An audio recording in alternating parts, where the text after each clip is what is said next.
Hey guys, and welcome to the world premiere launch and test drive of the brand new Skoda Elroq RS. So I'm here in beautiful Czechia, about an hour and a half north of Prague. Beautiful weather, beautiful landscape, and what a cool car we have here today. So in this video, I'm going to give you guys a full tour of the exterior, of the interior, and then we're going to take it out on the road for a test drive, see how good this RS version of the Elroq is. And at the end of the video, I'm going to tell you guys, is this my new favorite Skoda? And maybe, just maybe, this is my favorite new electric car, full stop.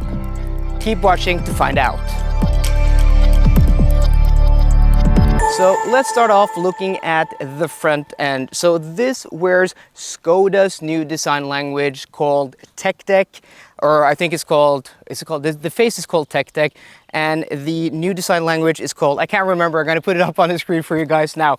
But we have, this very new Skoda face we saw first with Elroq, and then we saw it with the Enyaq, and I think it is very, very attractive. We have these really cool and distinct DRLs, these 4 DRLs, and then we have this, which is called the TechTech face, which is this part. There's no grille, there's no full grille anymore, and this car is in the gray graphite paint color, which is a limited color that's only going to be available at the beginning, at the launch of this car, and the cars with that are going to be fully equipped. I think this is a spectacular color. I was given a choice between a Mamba green car, which is also a cool color, and this, and I'm like, yeah, I want to do the graphite gray. So different with the RS model is, of course, you're going to get black lettering. You're going to get, a more aggressive front end. Also, this paint color body, or black paint colored down part or lower part of the car. So if we move over to the side, we can see that, it is actually really nice in profile, this new front end with the lights down there. But this car has 21-inch wheels, looks sporty. We have this 5-blade or 5-spoke design, looks kind of like blades. And also we have lime green details, which goes through in the badging. And also we're going to see that on the interior with this RS model. Really cool, this VRS logo here. Black graphics there, black details, black mirror housings, and also these black door handles. And what I really like is that the fact that this car has proper mechanical door handles like we're used to from the past. Roof railing, makes the car look a little bit rougher, and I really like this, this sharp crease and line down this side of the car. So this being the Elroq, it is quite a bit shorter than its bigger cousin, the Skoda Enyaq, but it keeps the same wheelbase, and that means the same interior space for the front and rear passengers. That's what we're going to look at once we get to the interior portion. But let me know, guys, in the comment section down below, what do you think about the Elroq, the design, the proportion, and also this being the RS model? I think the RS treatment is very attractive for this Elroq model, and I really like the proportions. Walking over to the rear of the new Elroq RS, I like the front a lot, I like the side profile, but I think this is possibly the most aggressive, the sportiest part about this car. There's something about the way, this bumper is squared off with this reflector, which is the whole width of the bumper, and just, the graphics here with the black, painted bottom part and the rear lights. I think it's just a very cool and aggressive, really nice proportioned rear end. Yes, it has, the taillights kind of reminiscent of the Enyaq, but I just think this with the black lettering, this gray graphite paint color, yeah, I like it. Also, you have these kind of fake vents, but they do have a purpose. The reason this is squared off has to do with aerodynamics. Once the air moves over here, you want it to have a clean brake that is going to create less drag for the rear end. And that's why you see a lot of these electric cars, they have this sudden abruption here. And to make it interesting, you're going to have, these graphics, which may or may not, try to emulate air intakes and air scoops, but I think it looks pretty cool. So this car, unfortunately, no frunk like all the MEB platform cars, but the trunk is actually pretty impressive. We have 3 carry-on suitcases here. If we put this up, we could actually have a fourth one and you'd still have room here for more. So 470 liters of trunk space. And what is impressive is I just went to China. I tested the Deepal S07, which is a much larger car on the exterior. That has a smaller trunk than this at 445 liters. This having a trunk at 470 liters and not having any less space in the interior compared to the Enyaq. I think that puts this car in a very interesting space when it comes to the practicality, when it comes to interior accommodation, and when it comes to pricing. I think Skoda have a winner here when it comes to packaging. So let's hop in and I'll show you guys the interior. Let's look at the tech, the quality, and see, is it as impressive on the inside as it is on the outside.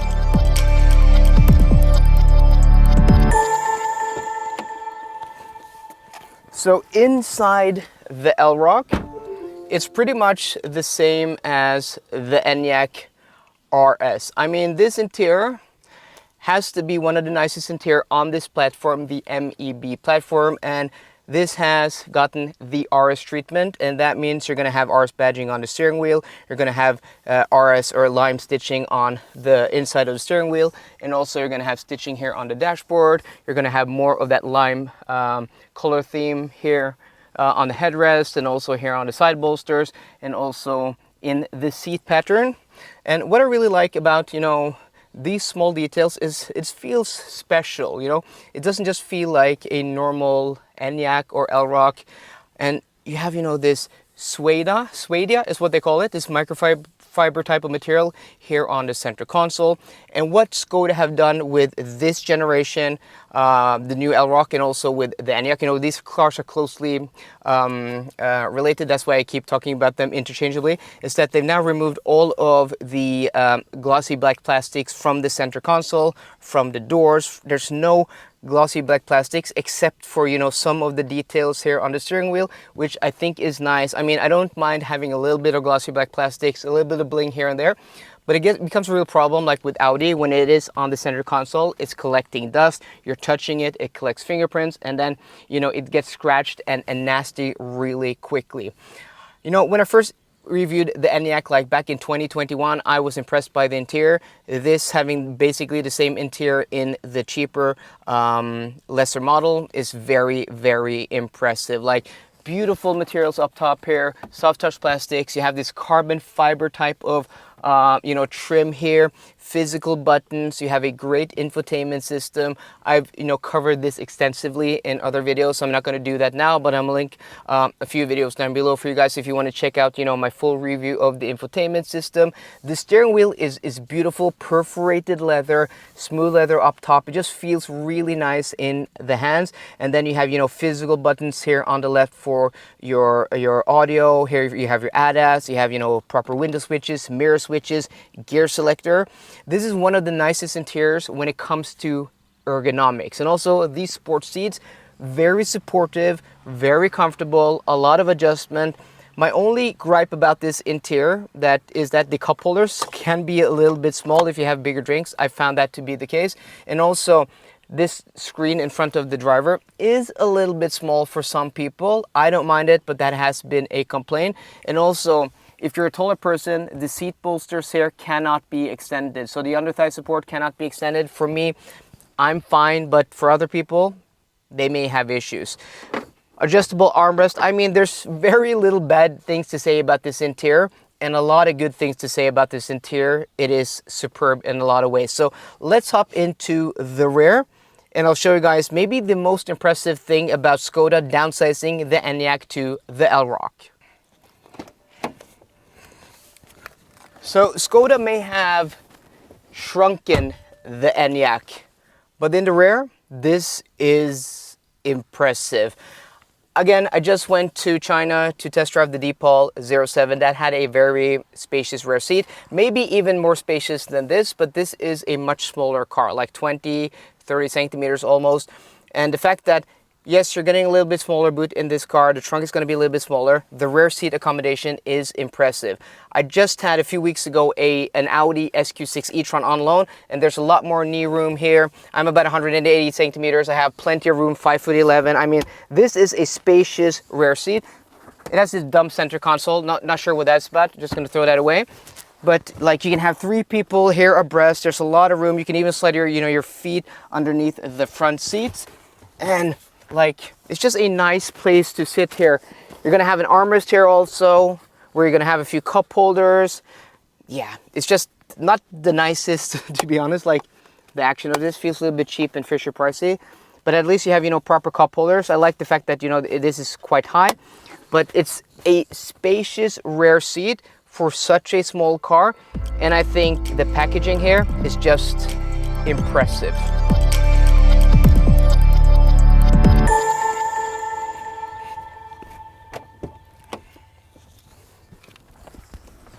So the Elroq has one of these keys which has buttons, old school, and it also is a proximity key, but the car doesn't unlock automatically when you walk up to it or lock when you walk away from it.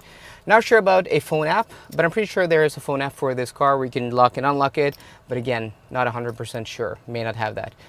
And also to unlock and lock the car with just having the key on a person, you just grab behind the door handle, the sensor detects the key and it unlocks, and then also there's an indentation on the door handle to be able to lock the car when you leave it, which I think is a very nice solution. So before we set off, we want to turn off some of the safety systems, and this car has a configurable shortcut menu up top here, which I think you can just drag and drop, if I'm not mistaken.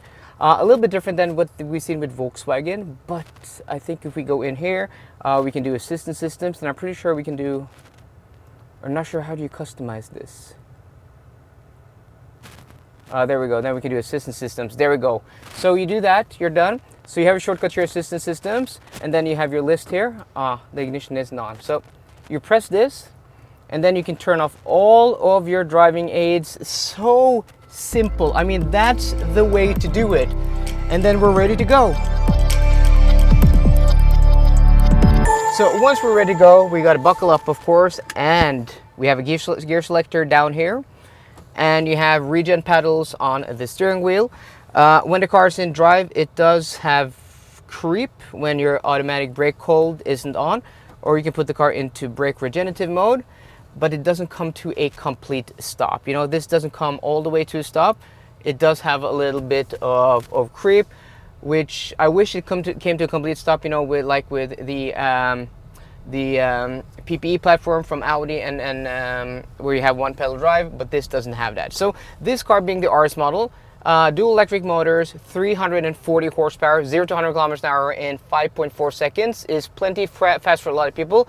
But what's a little bit dumb is that it only has a top speed of 180 kilometers an hour. And that may only just be relevant in Germany, but I just wish they had a little bit higher top speed for the RS models than they have for the other models. So drive modes down here.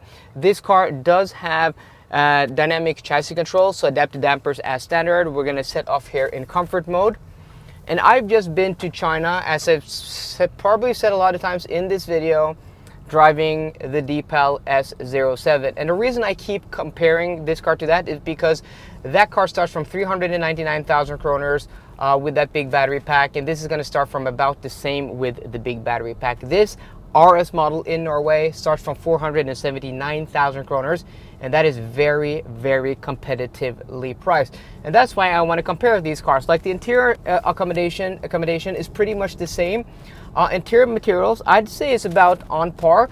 Some places this does have cheap plastics, but other places this has beautiful materials, beautiful details, which you're not going to get in that Deepal. So I think, like, overall, they're pretty much the same level when it comes to interior quality. But where this car really separates itself from the Deepal 07 or the G6 from Xpeng I drove recently, or the BYD Sea Lion, or any of the Chinese cars which offer great value, big battery packs, and now fast charging, and also good range and value, is the way this drives. So the first things immediate is that this steering is so precise. It's perfectly weighted. You don't have a ton of feel, but once you get a little bit mass over the wheels, it does weight up just completely naturally and beautifully. And also on center, it's super light on center, and it just weights up so nicely. And you don't have to be a car enthusiast or even like to drive to notice the difference. But you know, this just feels nice in the hands, and if you're an entry-level driver, if you don't care about driving, you're going to feel the difference. It's going to be hard to explain because you're not a car reviewer or been interested in cars for decades like me. Like, I'm able to, hopefully, so you guys understand, articulate myself on camera so you know what I'm talking about. But I think like just a normal person would jump in between the cars and just say this feels more solid, it feels more smooth, it's just better to drive. That's the steering. And then you have, you know, the throttle and brake calibration. A lot of these, you know, Chinese cars boast about big numbers, horsepower numbers, but once you get going,